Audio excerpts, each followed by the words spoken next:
What's up, guys? It's your boy JK Prime Time.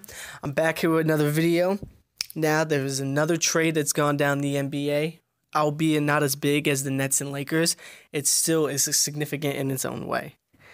Now, the details of the trade are the Hawks have traded Dwight Howard and the 31st pick in this year's draft for Miles Plumlee, Marco Belinelli, and the 41st pick in the draft.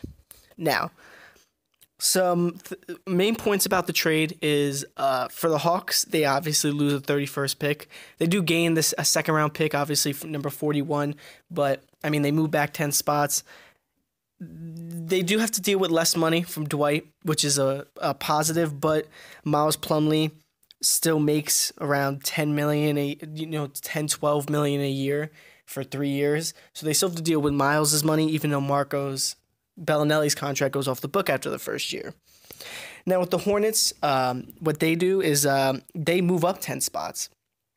And they even gain a starting center in Dwight Howard, which is better than what they had in either Frank Kaminsky or Cody Zeller. Now, with Dwight, he has 2 years with $47.32 million remaining on his deal. Last year, he averaged 13.5 points, 12.7 rebounds, and 2.3 blocks.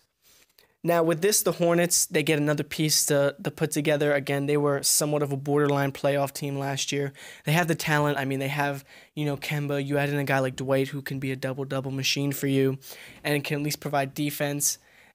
Albeit, yes, he does get paid a lot. He's still going to be valuable for the Hornets and is an improvement and gets them that much closer to being, being able to do something in the playoffs, even, making it in general, but maybe even being able to do something against the team, even if it's a Cavs or, a Raptors or whatever top team is in the East at that time. Now, with Miles Plumlee, he has 3 years remaining on his deal with $37.5 million. He didn't get played much last year. He got 2.5 points, 2.1 rebounds, and 0.3 blocks. He's mainly a role player, a bench guy. I mean, at his best, he did, he is a guy, he's your average big man. He's not going to do anything offensively, but he is a hustle guy that you can have. I mean, the Hawks can use him.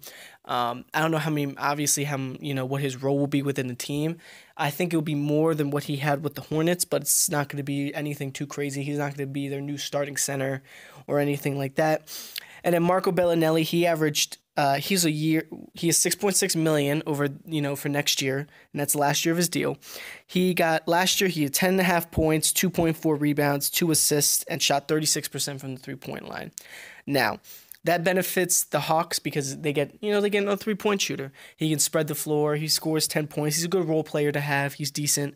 He's not going to do anything defensively, but he provides a decent offensive game for them. Now, overall in this trade, I do think that the Hawks lose in this trade because obviously, they're trying to, as you can see, dump some money away with Dwight Howard. But to be honest, with what they gave up to get rid of Dwight is not of equal value. I mean, they drop down 10 spots and they lose Dwight and they get 2 role players and a second-round pick. That's definitely not worth it. The Hornets definitely won this trade. They get Dwight Howard, who could be obviously, like I said, a starting center for them. He beats what they have right now. He can even help, vault the Hornets into a possible playoff contention. And then they also move up 10 spots in the draft, so they go from having an early second-round pick to a late first, which can make a huge difference on the talent player, assuming that they make a good choice of drafting. Now, I want to hear what you guys think. If you like the video, then, like it. Comment down below your thoughts, and then subscribe if you want to see more content. Besides that, I'm out.